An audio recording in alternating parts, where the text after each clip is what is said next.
দিলাম রেকর্ডিং। হ্যাঁ, আমরা এখন একটু শেয়ারে যাই। হ্যাঁ, শুরু করি আবার। হ্যাঁ স্যার।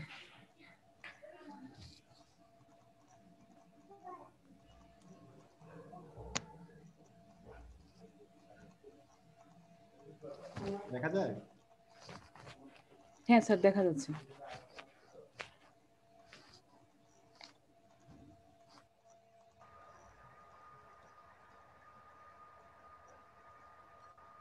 আচ্ছা, এরপর আমরা আসি যে প্রথম হচ্ছে আমরা বিষয় ভাবনার যে কথাটা বললাম সেটা হচ্ছে যে হতাশা, নৈরাজ্য, প্রতীক্ষা, অপ্রাপ্তি, শূন্যতা, মৃত্যু চেতনা। এক ধরনের নেতিবাচকতার চর্চা করা হয় কোথায়? অ্যাবসার্ড নাটকে। এখানেও আছে হতাশা, আছে নৈরাশ্য, আছে মৃত্যু চেতনা, আছে প্রতীক্ষা আছে। মূল যে জায়গাটার কথা আমরা বলছি যে পাশ্চাত্য যে অ্যাবসার্ড নাট্যধারা আছে বা নাট্য আঙ্গিক আছে, সেখানে যে অপেক্ষামানতার যে ধারাটা, সে ধারাটা হচ্ছে নেতিবাচকতা। কিন্তু সাইদ আহমদের এই নাটকটার মধ্যে আমরা দেখি যে শেষ পর্যন্ত তিনি যে প্রতীক্ষামানতার কথা, অপেক্ষামানতার কথা বলেছেন, একটা জীবন আকাঙ্ক্ষার প্রতি, জীবন আকাঙ্ক্ষার ধর্মী একটা অপেক্ষামানতার কথা বলছেন। আমরা শেষ পর্যন্ত দেখি যে যে কারণে তারা প্রতীক্ষা করছিল, প্রতীক্ষার অবসানটা হয়, ঝড় শেষ পর্যন্ত তাদেরকে কি করে দেয়, বিনাশ স্যার করে দেয়। একদম শেষ পর্যায়ে আমরা দেখি। স্যার কিন্তু শুনতে তাদের মধ্যে যে বাঁচার যে তাগিদ। স্যার হ্যাঁ স্যার ওই যে please ask the host to give your permission to record. কথা একটু জোরে বলতে হবে আপনাকে, বুঝা যাচ্ছে না? স্যার ওই রেকর্ডের পারমিশনটা চাচ্ছে স্যার আপনার কাছ না, থেকে। আপনার দরকার না, আমি আমি তো রেকর্ড করছি, আমি আপনাদের ওখানে গ্রুপে দিয়ে দিব। আচ্ছা থ্যাংক ইউ স্যার। বুঝতে পেরেছেন? ওটার দরকার নেই। আচ্ছা করে দিন। যে জায়গায় বলছিলাম যে তিনি জীবন আকাঙ্ক্ষার একটা মীমাংসার ধর্মীদায় গেলেন। তারপর আমরা বলছিলাম দ্বিতীয় কথা হচ্ছে আঙ্গিক পরিচর্যা, কিন্তু যে ওয়েলমেড প্লে যেটা আছে ওই প্লের বিপরীত। তো সেখানে কি আঙ্গিক পরিচর্যা আমরা সাধারণত কি থাকে, পঞ্চাঙ্গ বলে একটা কথা আছে। তো সেখানে আমরা দেখি যে সূচনা থাকে, যেটাকে আমরা বলি যে প্রারম্ভ বা ইন্ট্রোডাকশন যেটাকে বলি। দ্বিতীয়ত আমরা বলি যে জটিলতা বা প্রবাহ, যেটাকে আমরা কমপ্লিকেশন অ্যান্ড ডেভেলপমেন্ট, তাই না? 3 নম্বরে কি আছে? শীর্ষবিন্দু, যেটাকে আমরা ক্লাইম্যাক্স বলি, নাটক জমে উঠে, তাই না? 4 নম্বরে কি? গ্রন্থিমোচক, পেলিং অ্যাকশন, যে যে অ্যাকশনটা শুরু হয়েছে আস্তে আস্তে সেটা কি হয়ে যায়, ফল করে। তারপরে আছে কি? সমাপ্তি। এগুলো আমরা দেখি না যে পঞ্চাঙ্গ নাটকের ক্ষেত্রে দেখুন আপনার সাধারণত যে জনা নাটকে আপনারা এই জিনিসটা পাবেন। জনা নাটকে আপনারা যারা জনা নাটক করেছেন, জনা নাটকে পাবেন, কিংবা আপনারা অঙ্গার নাটকও পাবেন। আমরা যে অঙ্গার নাটকটা পড়ে গেলাম, যে ঘটনাটা আস্তে আস্তে কি হয়, একটা এইভাবে যায়, পিরামিড আকৃতিতে যায়, পিরামিড আকৃতি থেকে কি করে যায়, নিচে নেমে যায়। আমরা যে এখানে যে জিনিসটা দেখব, কিংবা 5টা অঙ্ক থাকবে, দৃশ্য থাকবে, একাধিক দৃশ্য থাকবে, এখানে দেখবে যে 2টা অঙ্ক মাত্র, দৃশ্য হচ্ছে 2টা। অর্থাৎ প্রথাগত যে নাট্যধারা বা নাট্য বৈশিষ্ট্য, নাট্যের ঘটন কৌশল, সে তার বিপরীত একটা জায়গায় আমরা অ্যাবসার্ড নাটকটা দেখি, কালবেলা নাটকটা আমরা ওই জায়গায় দেখি। তাহলে আমরা অ্যাবসার্ড নাটকের বৈশিষ্ট্যের সাথে এটা মঞ্চসজ্জা। আপনারা যখন কবর নাটক করবেন বা অঙ্গন নাটক আপনারা করেছেন, মঞ্চটা কিভাবে বর্ণনা করে দিচ্ছেন লেখক, প্রত্যেকটা স্টেপ, মানে দৃশ্যটা শুরু হওয়ার আগে কিন্তু একটা রূপকল্প কিন্তু নাট্যকার নির্মাণ করে দিচ্ছেন, পোশাক কেমন হবে, আলো কতটুকু হবে, হ্যাঁ, একটা থাকে। তারপরে প্রত্যেকটা সংলাপের পাশে পাশে কে কোন পোশাকে আসবে, কথা কি জোরে বলছে না আস্তে বলছে, এই ধরনের একটা কি থাকে, নির্দেশনা থাকে।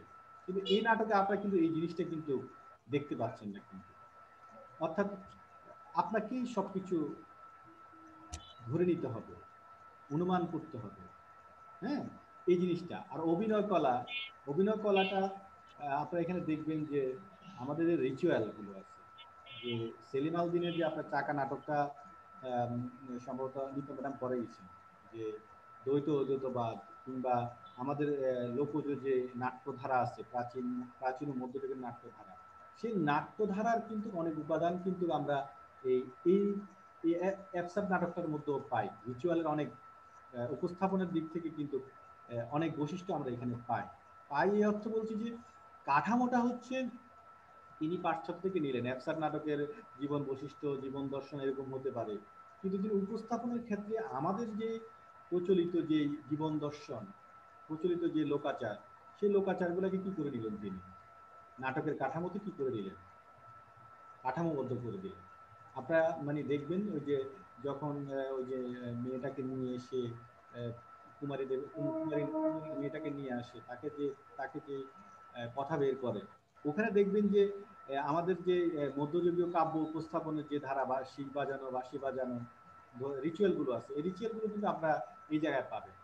তারপরে আমরা একটু দেখি যে অ্যাবস্ট্রাক্ট শুধু নাট্য ফর্ম নয়, অ্যাবস্ট্রাক্ট নাটককে মহাযুদ্ধোত্তর জীবন দৃষ্টি, জীবনভঙ্গি, হ্যাঁ, বা জীবন দর্শন বা প্রশ্ন জিজ্ঞাসা একটা নাট্য অভিজ্ঞানে বলা যায়। আমি আপনাদেরকে বেশ কয়েকটা ক্লাসে বলছি যে প্রথম বিশ্বযুদ্ধোত্তর পরবর্তীতে মানুষের চিন্তা চেতনার জগতে, হ্যাঁ, রাজনীতিক জীবন দর্শনে, ব্যক্তিগত জীবন দর্শনে একটা হাওয়া লেগে যায়। হ্যাঁ, বিশেষ উপনিবেশিক শাসন বাস্তবতায় আমরা ছিলাম একভাবে উপনিবেশিক, অন্য একটা রাষ্ট্র আরেকভাবে উপনিবেশিক ছিল, কোনো না কোনোভাবে উপনিবেশিক কাঠামোর মধ্যে সবাই ছিল। মানে বড় মাছ ছোট মাছকে যেভাবে গিলে খাওয়ার একটা প্রবণতা ছিল, ওই প্রবণতা কিন্তু আমরা দেখি রাজনৈতিক অঙ্গনে কিন্তু ছিল। তারপরে রাজনৈতিক অঙ্গনের অস্থিরতা মানুষের ব্যক্তি জীবনে চলে আসছে, সাংসারিক জীবনে চলে যাচ্ছে, সামাজিক জীবনে। এই যে অস্থিরতার মধ্যে মানুষের মধ্যে একটা নতুন ধরনের জিজ্ঞাসা আসছে। ওই জিজ্ঞাসা থেকেই মানুষের মধ্যে একটা হতাশা, নৈরাশ্য, অপ্রাপ্তি, শূন্যতা, মৃত্যু চেতনা, হ্যাঁ, পরাবাস্তবতা বোধ, এই জায়গাগুলো চলে আসছে। আপনারা দেখবেন যে নজরুল সংগ্রাম করছে, জীবনানন্দ দাশ অপরদিকে কি করছে, হতাশার কথা বলছে, নৈরাশ্যের কথা বলছে। আবার আমাদের কৃষি যে কবি প্রেমানন্দ মিত্র একরকম বলছে, বিষ্ণুদেব একরকম সাম্যবাদের কথা বলছে, বুদ্ধদেব বসু আরেক রকম কথা বলছে। আমি কি আপনাদের বুঝাতে পারছি যে সুদিন একরকম কথা বলছে? অর্থাৎ যোগের জীবন দাসের মতন লোকে মানে তার কাব্যগ্রন্থের নাম রাজনৈতিক বাস্তবতার সাথে মিলিয়ে করতে হচ্ছে, তাই না? বেলা বেলা কালবেলা করছে, আরেকটা কি জানি মহাকাল কি জানি, এটা ভুলে গেলাম, এটা মাথা আসছে না।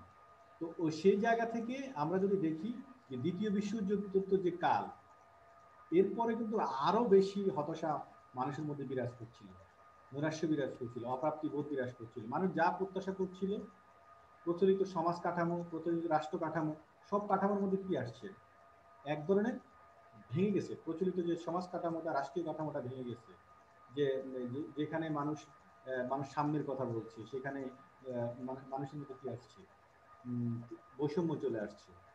আবার অন্যদিকে রুশ বিপ্লবের ফলে কিন্তু সাম্যবাদী চেতনা জাগ্রত হচ্ছে, অর্থাৎ মানুষ প্রতিবাদ করতে একটু শিখছে। আমি কি বুঝতে পারছি? তারপরে আপনার জমিদার প্রথা যেখানে ছিল, সেখানে চিরস্থায়ী বন্দোবস্ত করে জমিদার প্রথা হয়ে কিন্তু টাকাটা কিন্তু যারা মধ্যস্বত্বভোগী ছিল তাদের কাছে চলে গেছে। অর্থাৎ সমাজের জায়গা নেই, সমাজের যে নির্দিষ্ট কাঠামো ছিল। শিল্প বিপ্লব হলো, শিল্প বিপ্লবের মধ্যে কি শ্রমটা বিভাজন হয়ে গেল। আপনারা মানে আগামী আপনাকে এটা হাসলিবাগের উপকথা কি পড়া হয়েছে আপনাদের সামনের সেমিস্টার আপনারা করবে, ওখানে আপনারা দেখতে পারবেন যে পুঁজিবাদী সমাজ কাঠামোর তোপে পড়ে কিভাবে প্রচলিত সমাজের বিশ্বাস, লোকাচার, মূল্যবোধ কিভাবে কি আঘাত হানে এবং নতুন একটা সমাজ নির্মাণ হয়। সামন্ত সমাজ ভেঙে কিভাবে শিল্প সমাজ হয়ে যায়, আপনারা কিন্তু হাসলিবাগের উপকথায় এটা দেখতে পাবেন। ওই জায়গাটা যখন আপনি পড়বেন, হাসলিবাগ যখন পড়বেন, তখন আপনি এই জীবন দৃষ্টিটা, মহাযুদ্ধোত্তর যে জীবন দৃষ্টিটা, একটা বিশ্বযুদ্ধের আঘাত কিভাবে মানুষের কি চেতনার মধ্যে, মনোজগতের মধ্যে কি করতে পারে, আঘাত আনতে পারে, এই দৃশ্যগুলো আপনারা দেখতে পারবেন। আপনারা ওই যে আমি বারবার বলছি, বাদল সরকারের একটা নাটক আছে এবং ইংরেজি, ওই নাটকটা আপনার যদি, ওখানে একটা কথা আছে, আমাদের তীর্থ নেই কিন্তু তীর্থযাত্রা আছে। আমরা কোথায় যাব, সেই নির্দিষ্ট জায়গাটা কিন্তু আমাদের কি নেই, বলা নেই, কিন্তু আমরা যাচ্ছি। নাটকটার নাম কি? এবং ইংরেজি লেখা আছে, আপনি স্লাইডে দেখেন, এবং ইংরেজি লেখা আছে দেখেন। তারপর দেখেন আমরা যে এর একটু উদাহরণ আপনারা যদি দিই, দেখেন নাটকটার নাম কি? আপনাদের নাটকের 10 নম্বর আমাদের তীর্থ আছে, তীর্থ যাত্রা নাকি তীর্থ নেই, এটাই তীর্থযাত্রা আছে, স্লাইডে দেওয়া আছে দেখেন 2 নম্বর বৈশিষ্ট্যটার মধ্যে আমি লিখে দিচ্ছি। অর্থাৎ আমরা ছুটছি, চলছি, তীর্থযাত্রা আছে, কোথায় গিয়ে মানে আমাদের শেষ গন্তব্যটা জানা নেই। এখানে কিন্তু আপনি দেখেন 10 নম্বর পৃষ্ঠায় একটা কথা আছে, অতীত কখনো স্পষ্ট করে না, জীবনটা একটা চক্র। এই যে একটা কথা বললাম যে আমাদের তীর্থ নেই কিন্তু তীর্থযাত্রা আছে, আমরা চলছি, জীবনটা একটা চক্র। যে আপনারা যে সিসিপাসের কথা শুনছেন, মিথ অফ সিসিপাসের কথা শুনছেন, সিসিপাস কি, তার অন্যায়, তার একটু ভুলের জন্য তাকে দেবতা শাস্তি দিল কি, পাথরটা কি হারে করে নিয়ে নিয়ে কি করবে, পাহাড়ের ওই চূড়ায় রাখবে। আপনার ওই ওই কাহিনীটা তো জানেন, সিসিফাসের যে কাহিনীটা, যে দেবতা তার ভুলের জন্য তাকে শাস্তি দিল, যে তোমার শাস্তি হচ্ছে কি পাথরটা তুলে তুলে তুমি কি করবা, পাহাড়ের চূড়ায় রাখবা। তো সিসিফাস ওখানে রেখে একটু বিশ্রাম নিতে গেলে আবার পড়ে যায়।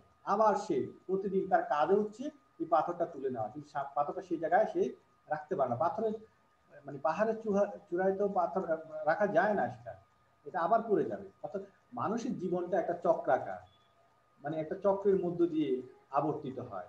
আপনি এবং ইংরেজির নাটক দেখবেন যে মানুষের যে চক্রাকার জীবন, এই জন্য এখানে একটা কথা বলছি, যে উনি একটা সংলাপ বলছে, অতীত কখনো স্পষ্ট করে না, জীবনটা একটা চক্র।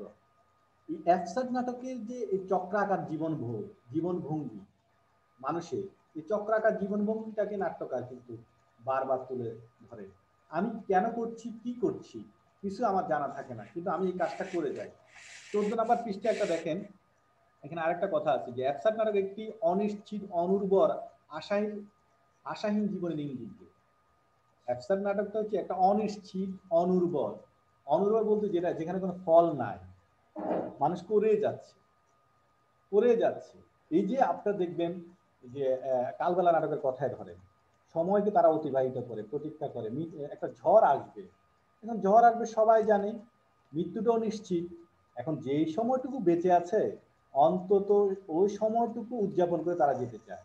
আমি একটা উদাহরণ বারবার আপনাদেরকে দিয়েছি, যে টাইটানিক যদি ছবিটা আপনাদের দেখা থাকে, ওখানে দেখবেন যে জাহাজ ডুবে যাচ্ছে, একদল দেখবেন বাদ্য বাজিয়ে যাচ্ছে, কেউ কোরআন পড়ছে, কেউ বাইবেল পড়ছে, আনন্দ ফুর্তি করে যাচ্ছে, মা সন্তানকে কি গল্প শোনাচ্ছে। অর্থাৎ জানে তারা মৃত্যুটা নিশ্চিত, কেউ বাঁচার জন্য যুদ্ধ করছে, আর কেউ জানে যে না, এখান থেকে বাঁচার কোনো আর উপায় নেই, মৃত্যু নিশ্চিত। এখন আমরা শুধু প্রতীক্ষা করি যে মৃত্যুর জন্য, এখন মৃত্যুকে ভুলে থাকার জন্য ছেলে মানুষই করা। এখানে আপনারা দেখবেন, এখানে দেখবেন যে একজন বলে যে পৃথিবীর বর কেন্দ্রটা এই জায়গায়, না না এখানে না ওখানে, মানে কি নিজেদের মধ্যে থেকে নিজেরাই জানে আসলে তারা কি বলছে, তারপরেও তারা একটু সময়টা অতিবাহিত করার জন্য কি করে যায়,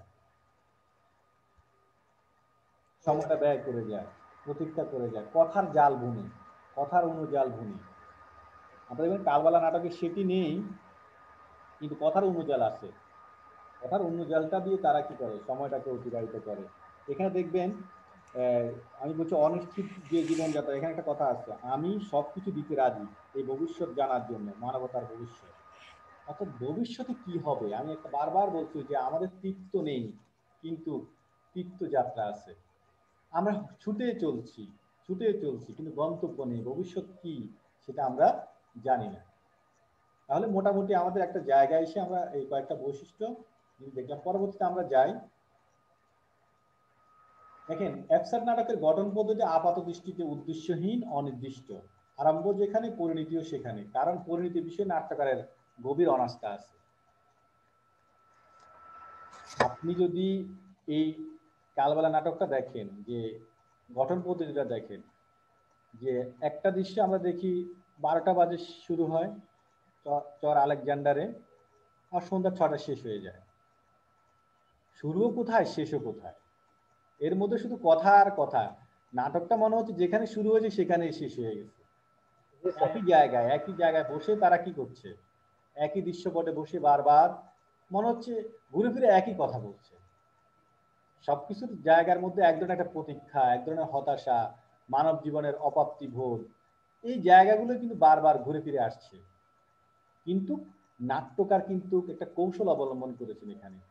এই কৌশলের মধ্য দিয়ে সবার যে জীবনের ভেতরে যে আকাঙ্ক্ষার কথা, অপ্রাপ্তির কথা, হতাশার কথা, হ্যাঁ, না পাওয়ার কথা, মৃত্যু চেতনার কথা, তাই না, সব কিছু কিন্তু তার মধ্যে দিয়ে আকার ইঙ্গিতে কিন্তু তিনি রাষ্ট্রীয় বোধ, গোষ্ঠী চেতনা, জাতীয়তাবাদী চেতনা, আমি প্রথম একটা ক্লাসে আপনাদেরকে বলছিলাম যে জাতীয়তাবাদী চেতনাটা কিভাবে আসছিল এখানে, তো সেই জায়গাগুলো কিন্তু নিয়ে আসছেন। তারপর দেখেন প্রচলিত নাট্য দ্বারা স্থানকালে যে সীমা বা সঙ্গতি থাকে এই নাটকে নেই। প্লট গঠনে থাকে না পরিকল্পনার আভাস। প্লট জিনিসটা কি আমি আপনাদেরকে বলেছিলাম একটা কথা, মনে আছে প্লট জিনিসটা কি, মনে আছে? বলেন স্যার। শামীম কি মনে আছে আপনার? স্যার ওই যে একটার পর একটা যে আসবে, যে গাঁথুনি, সেটাই বলেছিলেন। প্লট। মানে গাঁথুনি। আমি একবার সোজা করে যদি বলি, একটা বিল্ডিং এ যখন আমরা একটা দেয়াল তুলি, একটা ইট দেওয়ার পর একটু সিমেন্ট দিয়ে দিই না, আরেকটু সিমেন্ট দিয়ে আরেকটা ইট দিই না, গাঁথুনি। প্লট হচ্ছে যে এই কোন ঘটনা, সামনে একটা ঘটনা ঘটবে তার একটা ইঙ্গিত দিয়ে দেওয়া, একটা যোগসূত্র নির্মাণ করে দেওয়া, একটা ঘটনা, কাহিনী, সংলাপ নির্মাণ করে দেওয়া, যেটা আপনারা এই অঙ্গার নাটকে পাবেন। অঙ্গার নাটকে আপনি দেখবেন দিনও কিন্তু হাত কেটে আসে, তার হাতটা ব্যান্ডেজ দেওয়া থাকে। আমি যখন পড়িয়েছি আপনাদের মনে আছে? পরবর্তীতে দেখা যায় একটা হাত পাওয়া যায়, দেখা যায় কি ওই ইঙ্গিতটা দিয়ে আমরা বুঝতে পারি যে কি এই হাতটা কার হাত, দিনুর হাত, দিনু এই ঘটনার শিকার, তাই না? বা ওই যে দিনুর কথাবার্তার মধ্য দিয়ে বোঝা যায় যে দিনু দিনু তাদের আপন ভাই না, ভাইয়ের মতন। বা কিংবা ওদের যে রূপা এবং এর সংলাপের মধ্য দিয়ে কি বোঝা যায় যে তাদের মধ্যে একটা সম্পর্ক আছে, কতদিনের সম্পর্ক, তাদের স্বপ্নের কথা, তাদের আশার কথা, তথ্যমূলক পরিচর্যার মধ্য দিয়ে প্লটটা গঠন করে যে মায়ের স্বপ্ন কি, বিনুর স্বপ্ন কি, দিনুর স্বপ্ন কি, রূপার স্বপ্ন কি, তাই না? বা কুদরুত যে একটা আন্দোলনের সাথে যুক্ত আছে, সে কি চায়, পরবর্তীতে কি কি ঘটবে, ইঙ্গিতগুলো আগে দিয়ে দিচ্ছে। একটা প্লটের একটা মানে কি বলবো, মানে প্রচলিত যে নাট্যধারা, সেই নাট্যধারা আঙ্গি কিন্তু আমরা অঙ্গা নাটকটা দেখে উৎপল যাচ্ছে। কিন্তু কালবেলার মধ্যে আমরা কিন্তু এর ছিটে ফোটাও নাই, চরিত্র হঠাৎ উদ্ভটত্ব আচরণ করছে, আমাদের কাছে মনে হয় আসলে উদ্ভট আচরণ করে না। আমি কিন্তু আপনাদেরকে কয়েকটা পৃষ্ঠা পড়ে বুঝেছি যে আসলে উদ্ভট আচরণ করছে না, এটার মধ্যে একটা যোগসূত্র আছে। আপনাকে অ্যাবস্ট্রাক্ট বৈশিষ্ট্য দিচ্ছে, সমাজ বৈশিষ্ট্য দিচ্ছে, রাজনৈতিক বৈশিষ্ট্য দিচ্ছে, তার ব্যক্তিগত দর্শনকে তিনি কি করছেন এখানে দাঁড় করাচ্ছেন। তারপর দেখেন জীবনের উদ্ভটত্ব, অর্থহীনতা, একাকিত্ব, প্রাত্যহিক জীবনের ক্লান্তিকর পূর্ণবণিকতা, অদ্ভুত চরিত্রের আবেশে নাট্যকার তুলে ধরেন কখন নীরবতার আঙ্গিকে, কখনো মুখ অভিনয়ের মধ্যে দিয়ে। আপনারা এই নাটকে এটা কিন্তু পাবেন। অনেক সময় সে চুপ করে থাকে, কিছুই বলতে চায় না, একটা অদ্ভুত কথা বলে, কিন্তু আসলে তার ভেতরকার জীবন দর্শনটাকে তুলে ধরছেন। কিন্তু আমি আপনাদের যদি একটা উদাহরণ দিই তাহলে বুঝতে পারবেন। 21 পৃষ্ঠা দেখেন, একটা বিষয় আছে যে এখানে কি লেখা আছে, যে দাগি বলছে, আর লোকটা বলছে আর আমার রক্ষক আমার মতো করে চলতে দেয় না আমাকে। দাগি বলছে আমি প্রতিশোধ নিতে এসেছি, ওই যে জেলখানা থেকে মুক্তি পেয়ে। লোকটা বলছে তাহলে সেজন্য তুমি বেরিয়ে এসেছো? দাগি বলছে ওরা আমাকে জোর করে বার করে দিয়েছে। লোকটা তাতে কি, তাতে তাতে কি এসে যায়? দাগি তখন কি বলছে একটু মনোযোগ দিয়ে শুনেন। কয়েদখানা কেন যে ছিলাম সে আমার জানা ছিল, বাইরে কিসের জন্য বা এলাম জানি না। কিন্তু এই যে জীবনের উদ্ভটত্ব, অর্থহীনতা, যে অ্যাবসার্ট নাটকের যে বৈশিষ্ট্য, অর্থাৎ সে জেলখানায় অন্যায় করার কারণে সে জেলখানা ছিল এটা জানে, বের হয়ে কেন আসলো, বের হয়ে সে কি করবে সেটাই জানে না। এই যে জীবনের উদ্দেশ্যহীনতা, আমরা প্রতিটি মানুষই বর্তমানে কেন বেঁচে আছি তা জানি, ভবিষ্যতে কেন বেঁচে থাকবো তা কিন্তু জানি। আপনি যদি আপনার জায়গায় আজকে এই করেন, আমরা এখন কেন বেঁচে আছি, ক্লাসটা এখন কেন করছি এটা আমরা জানি, ক্লাসটা করে যে কি হবে, ফল যে কি হবে, অর্থাৎ ভবিতব্যটা আমাদের কিন্তু অজানা। আর এই অজানা ভবিতব্যের কথা, অজানা থাকার ফলেও আমরা কিন্তু করে যাই, জীবনকে উপভোগ করে যাই, সকল কিছু করে যাই, জীবনযাপন করে যায় একটা অনিশ্চয়তার মধ্য দিয়ে। তারপরে দেখেন বলা আছে কি অ্যাবসার্ড নাটকে অসংলগ্নতার মধ্যে শৃঙ্খলাবদ্ধ সংলগ্নতা আবিষ্কার করা যায়। কালবেলা নাটকের পাঠে আমরা দেখতে পাই নাট্যকার অসঙ্গতি ও অসংলগ্নতার মাঝে সমাজ ও জীবন বাস্তবতার অনেক প্রবণতা দার্শনিকতার মোড়কে নিয়ে আসছেন। আমরা যদি 15 নম্বর পৃষ্ঠা দেখি, আপনার কাছে মনে হবে যে সংলাপটা হচ্ছে একটা অসংলগ্ন সংলাপ। এটা কি বলছে, তিনি কোনো শৃঙ্খলা নেই, কিন্তু এই অসংলগ্নতার মধ্যে কিন্তু আপনি একটা শৃঙ্খলা আবিষ্কার করতে পারবেন। কিসের মধ্যে? অ্যাবসার্ড নাটকে। মানে কালবেলা নাটকে সেটা আছে কিনা আমরা একটু একটা উদাহরণ দিলে আপনার বুঝতে, অনেক উদাহরণ তো দেওয়া যাবে না, একটা উদাহরণ দিতে পারি। দেখেন 15 নম্বর পৃষ্ঠা উপেন বলছে অতীত, বর্তমান, ভবিষ্যৎ শুধু বুদ্ধির সীমাবদ্ধতা, এগুলো পৃথক করা চলে না। অতীতে যা শুনেছো তা বর্তমানে যখন আছো তখন ছুটে চলছে চলেছে ভবিষ্যতে, আর বিবেক ঘড়ির ঢোলকের মতো ভূত আর ভবিষ্যতের মধ্যে ঝুলছে। বর্তমানকে সঁপে দেওয়া হয়েছে নিয়তির হাতে, বিরতি বর্তমান অসার অনর একটি মুহূর্ত শুধু। কি ধরনের দার্শনিকতায় গেলে উনি এই কথা বলতে পারেন?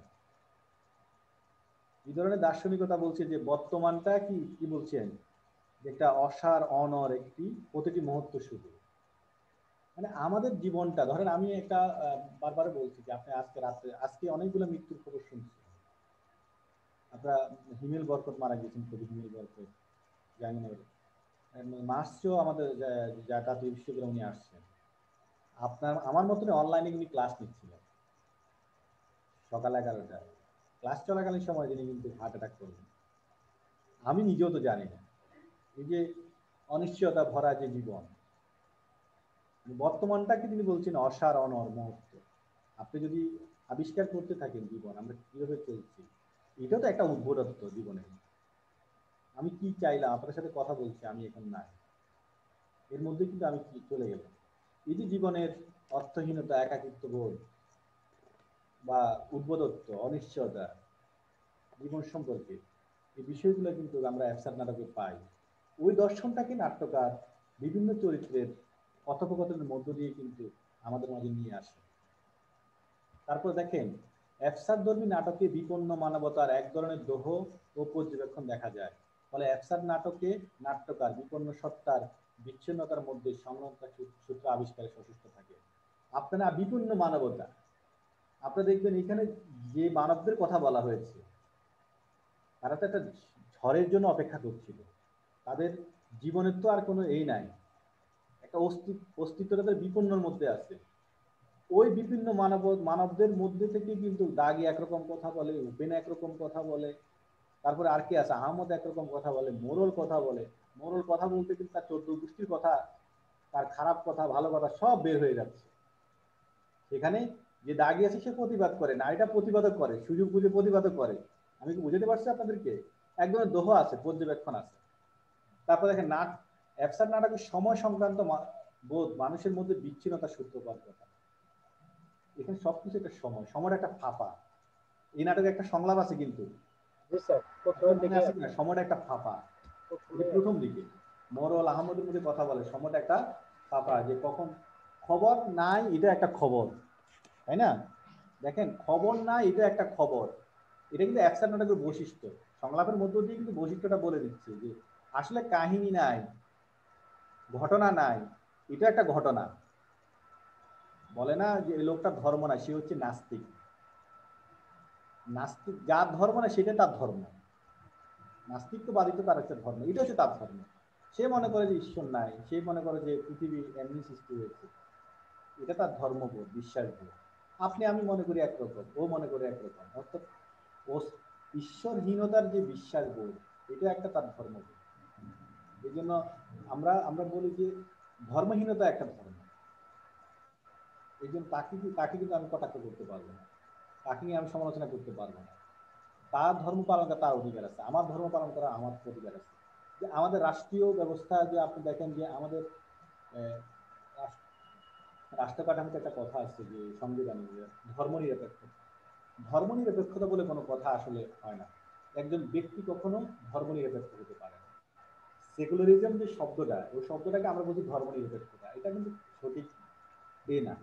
আমি যে জিনিসটা বলতে যে পরধর্ম সহিষ্ণুতা, এটা হওয়ার কথা ছিল পরধর্ম সহিষ্ণুতা। আমার একটা ধর্ম আছে, আপনার একটা ধর্ম আছে, আমি সেটা সহনশীলতা ভাবে দেখছি কিনা, ভালো দৃষ্টিকোণ দেখছি কিনা, আমারটা আমি পালন করছি, আপনারটা পালন করা আমি সুযোগ দিচ্ছি কিনা, পরধর্ম সহিষ্ণুতা আমার সেই ধৈর্য গুণটা আছে কিনা। আর ধর্ম নিরপেক্ষতা মানে কি, আমি ধর্ম যদি নিরপেক্ষ, তাহলে আমার নিজের কোনো ধর্ম নাই।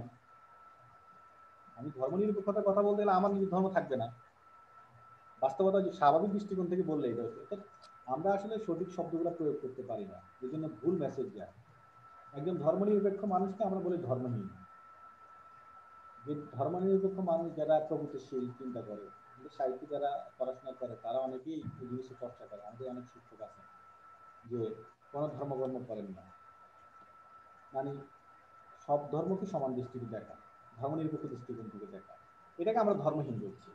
তাহলে মানে বিষয়টা হচ্ছে আমি তাদেরকে নাস্তিক বানিয়ে দিচ্ছি। নাস্তিক বিষয়টা আর ধর্মনিরপেক্ষতা বিষয়টা কিন্তু আলাদা। এই জায়গায় কিন্তু আমাদেরকে মানে সজাগ থাকতে হবে। মানে বুদ্ধির ক্ষেত্রে, চিন্তার ক্ষেত্রে আপনি যদি গবেষণা করছেন, যখন মানে কোনো একটা সিদ্ধান্ত উপনীত হবেন কোনো একটা চরিত্রে, সমাজ ব্যবস্থা, রাষ্ট্রীয় ব্যবস্থা, এই বিষয়গুলো একটু মাথা রাখবেন। তারপর দেখেন যে কোনো একটি মনোজাগতিক প্রশ্ন, আত্মসমাজ, ভূ রাজনৈতিক প্রশ্ন কিংবা অসঙ্গতিকে অ্যাবসার্ড নাটকের সংলাপে তুলে।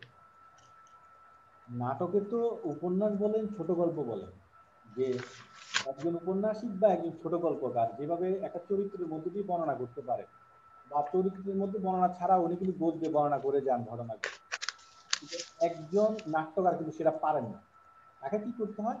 একটা চরিত্রের আশ্রয় নিতে হয়, চরিত্রের সংলাপ দিয়ে তাকে কি করে দিতে হয়, তার জীবন দর্শনটা কিন্তু কি করে দিতে হয়। এখানে দেখবেন দাগি যেটা আছে না, দাগি চরিত্রটা, আপনার দাগি চরিত্রটা দেখবেন যে নাট্যকারের অনেক কথা কিন্তু দাগি চরিত্র বলে দিচ্ছে, জীবন দর্শনের অনেক কথা দাগি দাগি চরিত্রটা কিন্তু বলে দিচ্ছে। কিন্তু আপনারা দেখবেন নাটকে ছুড়ে দেওয়ার ফলে অসংলগ্ন হলেও কোনো না কোনো শ্রেণীর পাঠক সংলাপের সঙ্গে মিশে যায়। আপনার কাছে আপাত দৃষ্টিতে মনে হচ্ছে যে এই সংলাপটা একটা অসংলগ্ন সংলাপ, কিন্তু রুহুল আমিনের কাছে মনে হবে না, এটা আমার জীবনের সাথে মিলে যাচ্ছে, বা আমার কাছে মনে হচ্ছে আমার পরিবারের ঘটনার সাথে মিলে যাচ্ছে, আমার রাষ্ট্রীয় ঘটনার সাথে মিলে যাচ্ছে। এইভাবে তিনি সংলগ্নতার মধ্যে একটা অসংলগ্নতার মধ্যে দিয়ে একটা সংলগ্নতার যোগসূত্র নির্মাণ করেন। আমরা যদি 12 নম্বর পৃষ্ঠা একটা উদাহরণ আপনাদেরকে দিই, সেখানে আপনারা দেখি যে দেখেন একটা সংলাপ আছে, মোরল বলছে, খুব খাঁটি কথা, আমরা ধৈর্য ধরব, আমাদের জাতির মর্যাদা আমরা রাখবো। জাতি শব্দটি প্রয়োগের মধ্য দিয়ে কিন্তু আমাদের জাতীয় জীবনের ঘটনাটা নিয়ে আসছে। এখানে কি বলছে? খুব খাঁটি কথা, আমরা ধৈর্য ধরবো, আমাদের জাতির মর্যাদা আমরা রাখবো। আমি আপনাদেরকে একটা কথা বলছি, যখন কালবেলা নাটকটি লেখা হয়, যখন তার থিম হিসেবে তো লেখা হয় 1961 সালেই তো নাকি? আচ্ছা, 61 সালে আমাদের যদি বাংলাদেশের যে ঘটনাটাকে তিনি লিখছেন, এটাকে আমরা যদি প্রতীকী বা রূপক আবহে যদি স্থাপন করি জাতীয় জীবন, তখন শাসন করছিল কে? আইয়ুব খান। আইয়ুব খান শাসন করছে তো, মৌলিক গণতন্ত্রের নামে 60-এর দশকে পাকিস্তান কি, শাসন আমলে, তাই না?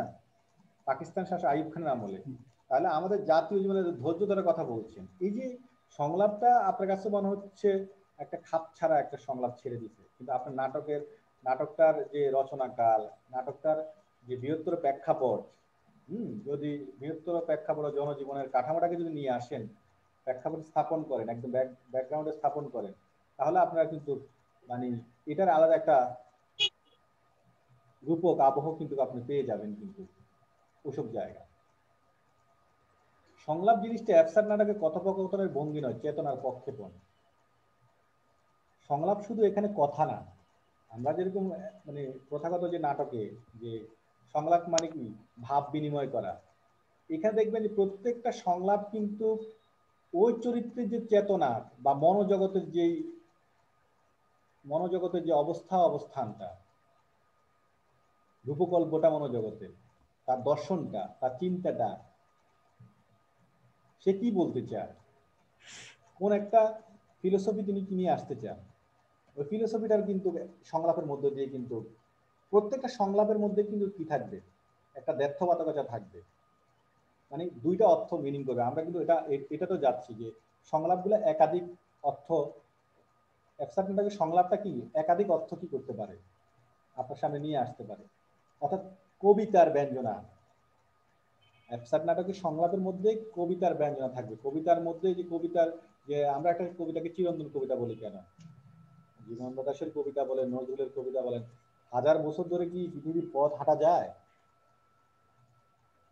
আপনি যদি বিদিশার একটা তো প্রাচীন নগর, বিদিশার রূপ যদি প্রাচীন নগরের রূপ দেখেন, তাহলে ওই নারীর দিকে আর তাকানোর কোনো সুযোগ আছে? প্রাচীন নগরীর কথা চিন্তা করেন, কি একটু এবড়া থোবড়া, এখানে কোকড়ানো ওখানে কোকড়ানো, তাই না, ইট ভেঙে গেছে। কিন্তু আপনাকে এটার থিমটা, চিন্তার জগৎটাকে কি বলবো, আর্কিটাইপটাকে কি করতে হবে, কল্পনা করতে হবে, তুমি আসলে কি বলতে চাইছো। তো বলছি যে কবিতার কবিতা তো আপনার কাছে একরকম অর্থ, আমার কাছে একরকম অর্থ। কবিতার সৌন্দর্য, কবিতাকে বলা পিছলা, পিছলা আপনার ধরতে গেলে ধরা যায় না। আপনি একরকম ভাবে উদ্ধার করছেন, এটার মর্ম উদ্ধার করছেন, আমি একরকম ভাবে উদ্ধার করছি। এখানেই কিন্তু কবিতার সার্থকতা। এই যে অ্যাবসার্ড নাটকের যে সংলাপ, এই সংলাপের মধ্যে কি থাকবে, একটা ব্যক্তক বাচকতা থাকবে। ব্যক্ত মানে কি, দ্বি যোগ অর্থ, মানে দুই অর্থ থাকবে। মানে আপনার কাছে একরকম মনে হতে পারে, আমার কাছে একরকম মনে হতে পারে। 20-12 নম্বর দেখেন, একটা কথা আছে, মনির মনির বলছে হয়তো বা শেষবারের মতন। মনির একটা সংলাপ বলছে হয়তো বা শেষবারের মতন। এখানে হয়তো কি হতে পারে, ব্যক্তির অন্তিম ইচ্ছার কথা বলছে, বা হতে পারে সমূহ বিপদের বিনাশ, দুটি বুঝাতে পারে। ব্যক্তি তার শেষ ইচ্ছার কথা বলতে পারে, বা সমূহ বিপদ যেটা আছে ওটাকেও কিন্তু কি করতে পারে, দুটাও কিন্তু মিনিং করছে। এই ধরনের অনেক সংলাপের মধ্যে আপনারা পাবেন, যেটা আমি একটা উদাহরণ দিলাম আপনাদেরকে, যে আমার চোখে এটা পড়লো, যে অনেক সংলাপে যে একাধিক অর্থ বহন করে। আপনি ইচ্ছা করলে এটাকে এই অর্থ মিনিং করতে পারেন চরিত্রের, আবার ওই অর্থ মিনিং করাতে পারেন, আপনি একটু মনোযোগ সহকারে যদি পড়েন। এরপরে যেটা আছে, অ্যাবসার্ড নাটকে একাধিক চরিত্রের সংলাপের পারম্পর্যে একটি কথার মালা বা কথার ইউনিট সৃষ্টি হয়। আপনি কিন্তু একটা সংলাপ দিয়ে কোনো ভাব উদ্ধার করতে পারবেন না।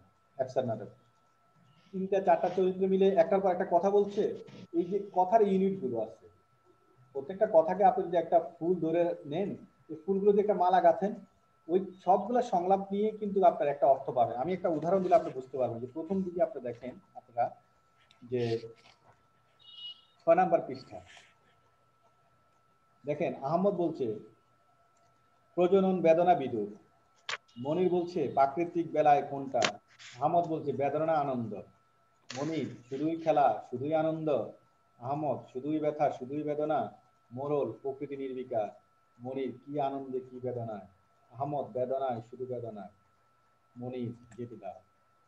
আপনি যদি একটা সংলাপকে ধরেন, দেখেন কথার প্রত্যেকটা এখানে যা যেটুকু আমি বললাম, এইটুকু যদি আপনি পুরোটা একসাথে মালা গাঁথেন, তারপরে কিন্তু একটার পর একটা রিয়েকশনটা আসে। একটাকে বাদ দিয়ে কিন্তু আরেকটাকে আপনি কি করতে পারবেন না, এখানে অর্থটা কি করতে পারবেন না, উদ্ধার করতে পারবেন না। অর্থাৎ সংলাপগুলোর মধ্যে কি থাকবে, একটা পারম্পর্য দিয়ে একটা ইউনিট সৃষ্টি করবে, একটা কথার মালা সৃষ্টি করবে। একটা সংলাপই আপনার ভাব বোঝার জন্য যথেষ্ট নয়, এর পরবর্তী সংলাপে আপনাকে যেতে হবে, এর পরবর্তী সংলাপে যেতে হবে। অর্থাৎ ক্রমিকতা থাকবে। মানে এটা এটা কি করে ডিমান্ড করবে যে আপনি এই সংলাপটা দিয়ে আপনি সবকিছু বুঝতে পারবেন না, পরবর্তীতে আপনাকে কি করতে হবে, আসতে হবে। এই হচ্ছে আমাদের মোটামুটি আমাদের আপনাদের যদি প্রশ্ন যদি আসে যে অ্যাবস্ট্রাক্ট নাটকের বৈশিষ্ট্য উল্লেখপূর্বক কালবালা নাটকের বৈশিষ্ট্য, আপনারা আরো পাবেন।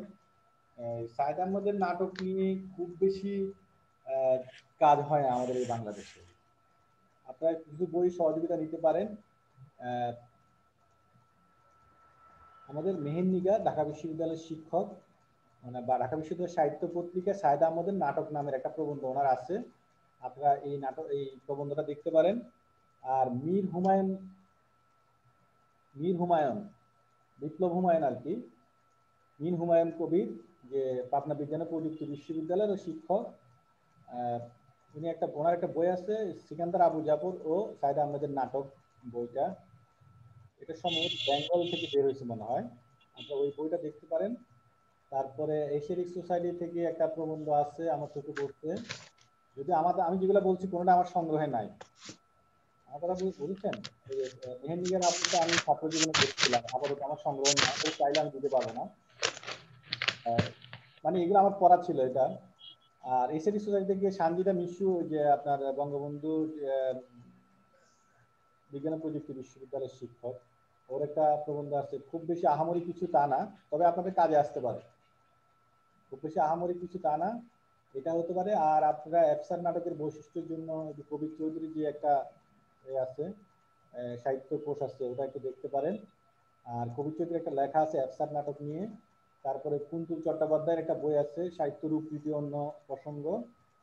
এই মানে এই বিষয়গুলো নিয়ে আপনারা, আমার আরেকটা হচ্ছে আমাদের যে বিশ্বজিৎ ঘোষ স্যারের বাংলাদেশের সাহিত্য যে বইটা আছে, ওই বইটার মধ্যে যে 3 জন নাট্যকার আছে, সাইদ আহমদের নাটক আলোচনা আছে, ওখানে একটা মানে কিছু বৈশিষ্ট্য বা কিছু আলোচনা আপনারা পাবেন।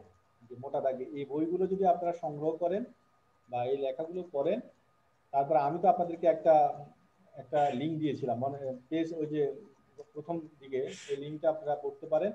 আর সাইদ আহমদের 3টা নাটক নিয়ে বাংলা একাডেমি থেকে যে বইটা আপনাদের সংগ্রহে আছে, এটা ভূমিকাটা দেওয়া আছে।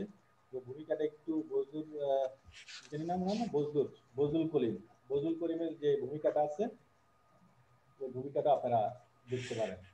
যে সবকিছু মিলে যদি আপনারা এইটুকু নিয়ে চর্চা করেন যে অ্যাবসার্ড নাটকের বৈশিষ্ট্য উল্লেখপূর্বক নাটকের শিল্প সার্থকতা কিংবা অ্যাবসার্ডিটি ঘুরে আসতে পারে, যে কালবেলা নাটকের অ্যাবসার্ডিটি আলোচনা করো, কিংবা ওই যে জীবনে হতাশা নৈরাশ্যের যেই এই জায়গায় দাঁড়িয়ে যে চরিত্রদের বিভিন্ন রকমের আচরণ, অর্থাৎ যেখানে আসুক আমি যে মূল জায়গাটা আপনাদেরকে আলোচনা করেছি, ঘুরে ফিরে কিন্তু কথা এগুলোই, কিন্তু শুধু একটু কি ছাতাটা ঘুরাতে হবে আর কি।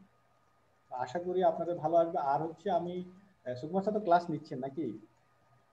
স্যার আমরা স্টপ করে দিই, হ্যাঁ।